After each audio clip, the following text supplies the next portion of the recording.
Welcome to the channel, Loving Life on Less. My name is Liz, my husband's name is David, and we talk about all things money saving, frugal living, enjoying life much more whilst living on less. Today we are talking about saving a ton of money around the house by using simple household staples to do a multitude of chores rather than shop-bought cleaning products. By choosing natural alternatives over expensive caustic chemicals, it is not only better for your pocket and your environment, it's also better for the earth. So you can't get much better than that. Here we go, 30 tips to save you money around the house. Vinegar. Number one, if you have a vase that you've had flowers in it for a long period of time, very often at the bottom of the vase will be dried on, slimy old leaves and bits of flower that are really hard to get off. And being at the bottom of the vase, sometimes if you've got a long, tall vase, it's really hard to clean. By popping neat table vinegar into the bottom of the vase for 60 minutes, swilling round and pouring out, and then giving it a little brush, you'll find that all the slime and the dried on congealed mess will come off a lot easier. When you do pour the vinegar out, as with most of these tips, save the vinegar for the next household job. Just run it through a sieve to get rid of any little bits of leaf or lime scale or whatever job you've been using it for. Household vinegar you can reuse again and again and again. Number two, something that's very popular and very easy to do, descale lime scale from kettles, distillers, coffee makers and taps, etc. by soaking in neat vinegar for several hours. Swill around in the kettle or the coffee maker, pour your vinegar out to be used later, and then just wipe the lime scale away. Number three, ceiling fans can get dust on the blades, and for some reason it's always sticky dust, the dust that just doesn't wipe off easily. It's such a pain to remove. But if you put neat vinegar on an old rag, it tends to remove the sticky, dusty residue so much easier. Number four, if you have a smelly kitchen sponge, soak it in neat vinegar for 20 minutes before wringing it out and leaving it to dry. The vinegar will help kill the bacteria and deodorize your sponge. Some people also do the microwave trick with sponges. They wet the sponge, wring it out, and pop it in the microwave and turn it on for 1 minute. The microwave will kill the germs and the bacteria. If you are going to do this method of keeping your sponges clean, do keep an eye on it. You don't want the sponge catching fire. Tip number five, if you have stubborn stains at the bottom of a casserole dish or at the bottom of a pan, or say, for example, you've burnt the bottom of a pan, use neat vinegar left soaking on the stubborn stains and they should remove off a lot easier when cleaned. If the stain's really stubborn, for example, it's been burnt on, it might be worth just gently reheating the pan or the dish again with the vinegar in it to help it to lift off. Tip number six, food blenders, processors can be very tricky to clean. The food gets stuck in between the blades and it's an absolute menace. So some people will swill them out with water and then put a little bit of dish soap or washing up liquid in with water. You can also just use neat vinegar and blend that for a few seconds and then pour it out and sieve your vinegar again to keep your vinegar for another job. But not only will the machine be nice and cleaned, it's also been deodorized. Tip number seven, if you have a lime scale stained toilet, remove as much of the water as possible. We use an old cup. We then pour in neat vinegar and leave as long as we can. 24 hours if you can do 24 hours, but even 4 hours would be effective. You make sure you use your pre-used vinegar, as this vinegar unfortunately won't be able to be saved, it'll be flushed away.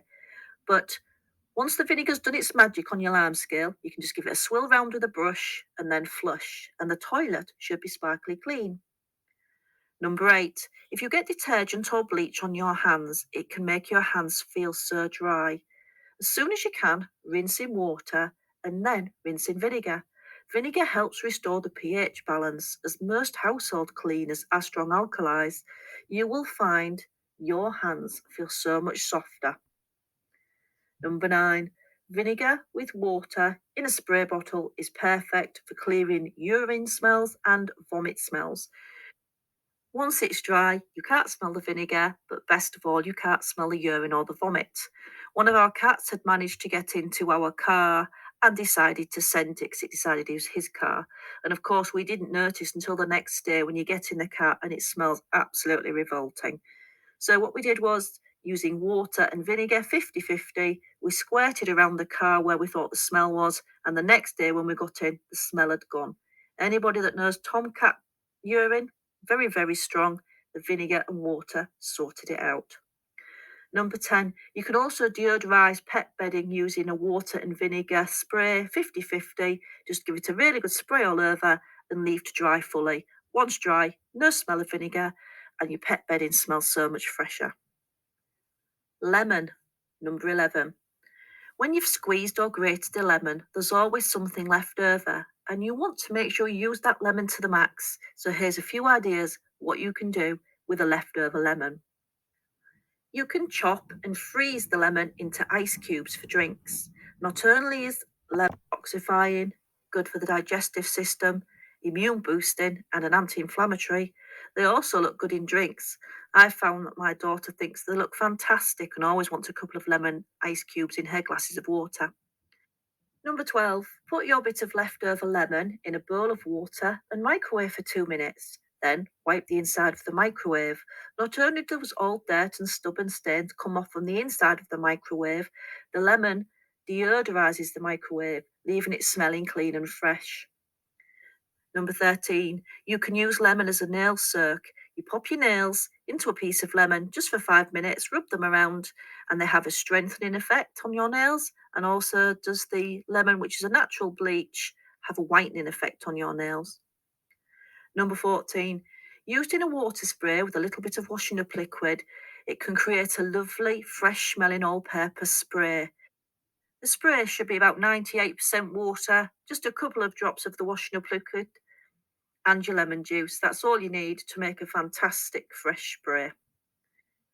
Tip number 15. When the weather gets better, if your house is plagued with ants coming from the outside in or around your house periphery, if you use vinegar, lemon juice, and water in a spray in all those areas where you see them in or around the home, ants don't like it and will tend to make a detour away from it. It's a natural way of deterring the ants without harming the ants or the environment. Tip number 16. Of course, the old add your lemon juice to hot water and a teaspoon of honey, and it makes a wonderful throat soothing drink. Tip number 17. If you toss fresh peeled apples or pears into lemon juice, especially if you're going to do a fruit salad, the fruits won't brown as quickly, so the fruit salad looks fresher for longer. Tip number 18. If you have garlic or fish odors on your hands after cooking, just rub them in the piece of lemon or some lemon juice. It will deodorize your hands beautifully. Tip number 19. If you've got some discoloured white clothes or yellow stains on the armpits of white shirts, just soak with lemon juice. It acts as a mild bleach. And number 20, apparently, I haven't tried it yet, lemon juice can lighten liver spots or aging spots due to the natural bleaching agents. Definitely worth a try if you're bothered by them. Baking soda. Tip number 21. Baking soda and a water paste applied to tile grout and left will make your tile grout refreshed and bright again. Tip number 22. If you have a smelly carpet, or you just have pets, or somebody smirks in the house, or you just think the carpet may be a little bit stale, vacuum the carpet, sprinkle on bicarb of soda, leave for 60 minutes, and then vacuum again. The baking soda, or the bicarb of soda as it's called in the UK, is a deodorizer and will also absorb the smells, so it's excellent for carpets. Number 23, leave a small dish of baking soda in the fridge to remove excess moisture and nasty odours. Tip number 24, water and baking soda made into a paste and applied to armpits, then wiped off, will act as a natural deodorant. Number 25, if you rub baking soda into grease stains on fabric, dust off and then put them in the wash. Like magic, the grease stain should have been removed. Before we go on to our last segment, if you like the content, please like and subscribe. And we also have a monthly newsletter full of frugal tips. It's free. If you like a copy, please just email us at lovinglifeonless@yahoo.com and we'll get that newsletter emailed to you. Right, cooking oils, number 26. You can polish stainless steel with cooking oils. Very small amount of oil, buffing cloth, and buff your stainless steel. This is very good for splashbacks. Number 27. Cooking oils are good for lubing up sticky locks, squeaky hinges, or zips that aren't running properly on your clothing. Just use very small amounts so the grease doesn't go onto your clothing. Number 28. Cooking oils are very good to get rid of label residue, such as those from a jar. Maybe you want to put your own preserves into an empty jam jar or jelly jar. So if you just gently rub the label in a little bit of oil, leave it for 10 or 15 minutes to soak through, and the label should peel off like magic. The same with children's furniture where they've put stickers and it can be such a pain to try and get sticker residue off. Rub over with oil, leave for 10-15 minutes, and it should scrape off easily. Number 29, when we're talking about cooking oils, if you've got sticky hands or you've been painting, a little bit of cooking oil, a little bit of sugar, massage into your hands and rinse off. Not only will you remove all the dirt and the stickiness from your hands feel wonderfully soft. And finally, cooking oil tip number 30, a very small amount put onto your shoes. Buffed in is a fantastic shoe polish. Use a small amount and a bit of elbow grease, and it'll have your shoes looking sparkly and new. Thank you for being with us today, listening to our 30 household tips. We'll be back again very soon with another video. Until then, have a wonderful day wherever you are. Bye for now.